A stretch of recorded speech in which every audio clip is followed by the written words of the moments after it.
बहुत ही कम लोगों को पता है कि the greatest investor Warren Buffett के पार्टनर चार्ली मंगर ने पहले एक एड एजेंसी खरीदी थी जो ज्यादा नहीं चल रही थी, क्योंकि उनकी मैगजीन में कोई भी बड़ा बिजनेस अपनी एडवर्टाइजिंग के लिए पैसे नहीं खर्च रहा था। 15 मैगजीन्स में से चार्ली मंगर की मैगजीन 15वें नंबर पर थी, यानी सबसे बकवास। उन्होंने इसकी सेल्स को इंक्रीज करने के लिए एक नया लड़का हायर किया जिसका नाम था चेट होम्स। चेट होम्स ने उनके बिजनेस को 3 साल तक हर साल डबल कर दिया और इस मैगजीन को लास्ट पोजीशन से फर्स्ट पोजीशन पर ले आए। चार्ली मंगर इस ग्रोथ से इतने हैरान हो गए थे कि एक दिन वो चेट होम्स के पास आए और उन्होंने उनसे कहा कि तुम मैगजीन को ग्रो करने के लिए कोई चीटिंग या इलीगल काम तो नहीं कर रहे, क्योंकि मैंने इससे पहले किसी को भी 3 साल तक लगातार बिजनेस को डबल करते हुए नहीं देखा। इस पर चेट होम्स हंसे और उन्होंने कहा, नहीं, बस कुछ मार्केटिंग स्किल्स ही यूज कर रहा हूं। तो सवाल ये था कि उन्होंने ऐसा किया कैसे। चेट होम्स ने जब इंडस्ट्री को स्टडी करना स्टार्ट किया था तो उन्हें पता चल गया था कि टोटल 15 मैगजीन्स थी, जिनमें से उनकी कंपनी की मैगजीन सबसे लास्ट पोजीशन में थी।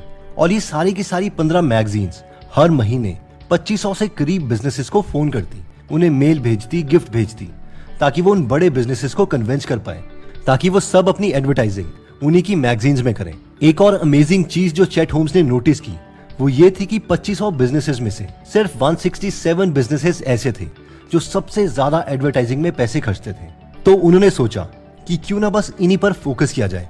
चेट होम्स को हर महीने 1.5 लाख रुपए का बजट दिया जाता था ताकि वो इन बिजनेसेस को कन्विंस कर पाए कि वो उनकी मैगजीन में एडवर्टाइज करें। तो उन्होंने किया ये कि उन्होंने पूरे 1.5 लाख रुपए बस उन टॉप 167 बिजनेसेस को कन्विंस करने में लगा दिए और बचे हुए 2333 बिजनेसेस को वो भूल ही गए। पर अभी भी सवाल ये था कि उन्होंने ये किया कैसे। तो उन्होंने बेसिकली 3 चीजें करी थी। सबसे पहले तो ये चीज थी कि वो औरों की तरह ये नहीं कहते रहते थे कि मेरी मैगजीन बेस्ट है, मेरी मैगजीन बेस्ट है, इसमें एडवर्टाइजिंग करो। वो उन 167 बिजनेसेस को लेटर भेजते, लेकिन उनमें हमेशा उन बिजनेसेस की प्रॉफिट की बात करते। फॉर एग्जाम्पल, अगर कोई रियल एस्टेट की कंपनी है तो उन्हें वो लिखते कि अगले महीने हम अपनी मैगजीन में अमेरिका के टॉप 15 प्रॉपर्टीज के बारे में आर्टिकल लिख रहे हैं, क्या आप इस मैगजीन में एडवर्टाइजिंग करना चाहेंगे? और हर 15 दिन के बाद वो ऐसा लेटर सेंड करते रहते। सेकंड, उन्हें ये तो पता था कि इन बड़ी कंपनीज के सीईओ के पास बहुत से लेटर्स आते होंगे, वो उनके लेटर्स पढ़ेंगे, इसकी कोई गारंटी नहीं है। इसलिए अपने लेटर्स को वो डिफरेंशिएट करने के लिए छोटे गिफ्ट्स भी साथ में सेंड करते थे। फॉर एग्जाम्पल, वो एक रूबिक क्यूब के साथ अपना लेटर सेंड करते और उस रूबिक क्यूब के ऊपर लिख देते, क्या आप पजल्ड हैं कि आपका बिजनेस उतनी तेजी से ग्रो क्यों नहीं कर रहा जितना आप चाहते हैं?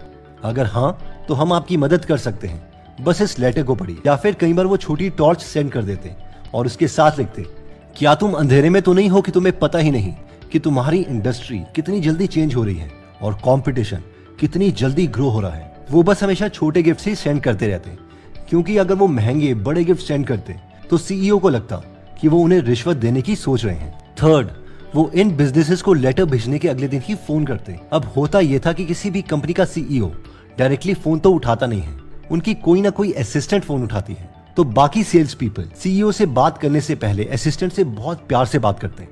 हेलो मैम, आप कैसे हो? आपका आज का दिन कैसा रहा? इस पर वो असिस्टेंट समझ जाती कि पक्का ये कोई ना कोई यूजलेस आदमी ही है और वो कहती, क्या हुआ, काम क्या है? इस पर वो सेल्समैन बोलता, मैम मैं XYZ मैगजीन से बोल रहा हूँ, क्या आप मेरी बात मिस्टर सीईओ से करवा सकते हैं? मेरे पास उनके लिए एक अमेजिंग ऑफर है। इस पर वो असिस्टेंट कहती, अभी वो बिजी हैं, मैं आपका मैसेज उन तक पहुंचा दूंगी। और वो इतना कह के फोन काट देती। लेकिन जब चेट होम्स कॉल करते तो वो ऐसे नहीं करते। जैसे ही असिस्टेंट फोन उठाती तो वो कहते, हाँ मैं चेट होम्स बोल रहा हूँ, माइकल से बात कराऊं। इस पर असिस्टेंट को लगता कि ये तो बॉस का कोई फ्रेंड लग रहा है या बॉस का भी बॉस लग रहा है, इसलिए वो कहती, सर कौन बोल रहे हैं, मैं आपसे पूछ सकती हूँ? जिस पर चेट होम्स बोलते, कोई बात नहीं, बस माइकल को कहो चैट का फोन है, वो समझ जाएगा। और इन स्ट्रैटेजीज से वो सीईओ से बात करने में कामयाब हो जाते। पहले 6 महीने तक उन्हें एक भी बड़ा बिजनेस नहीं मिला जो उनकी मैगजीन में एडवर्टाइज करने के लिए रेडी था, लेकिन फिर उन्हें अपना पहला बड़ा क्लाइंट मिला। जैसे ही उन्हें अपना पहला बड़ा क्लाइंट मिला, वो बाकी सारे बिजनेसेस को, बाकी क्लाइंट्स को रेफरेंसेस देने लग गए कि देखो अब तो ये भी हमारी मैगजीन में एडवर्टाइज कर रहे हैं। ऐसा करने से हुआ यह कि अगले महीने ही उन्हें 28 और बड़े कस्टमर्स मिल गए और वो इस प्रोसेस को करते रहे।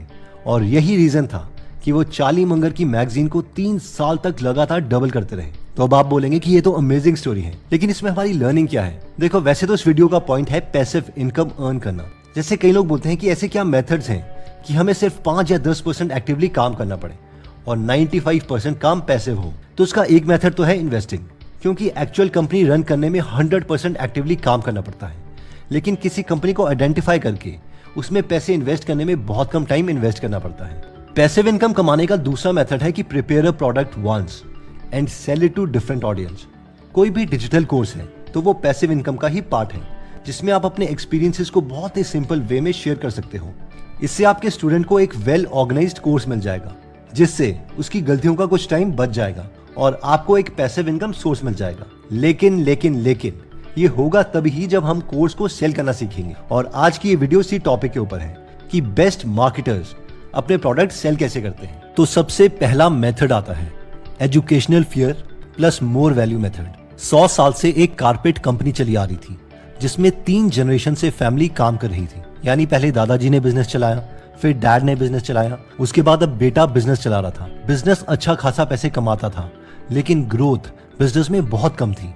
उनके पास 30,000 कस्टमर्स थे, जो अपने घर में साल या 1.5 साल के बाद शायद एक बार अपना कारपेट साफ करवाते थे।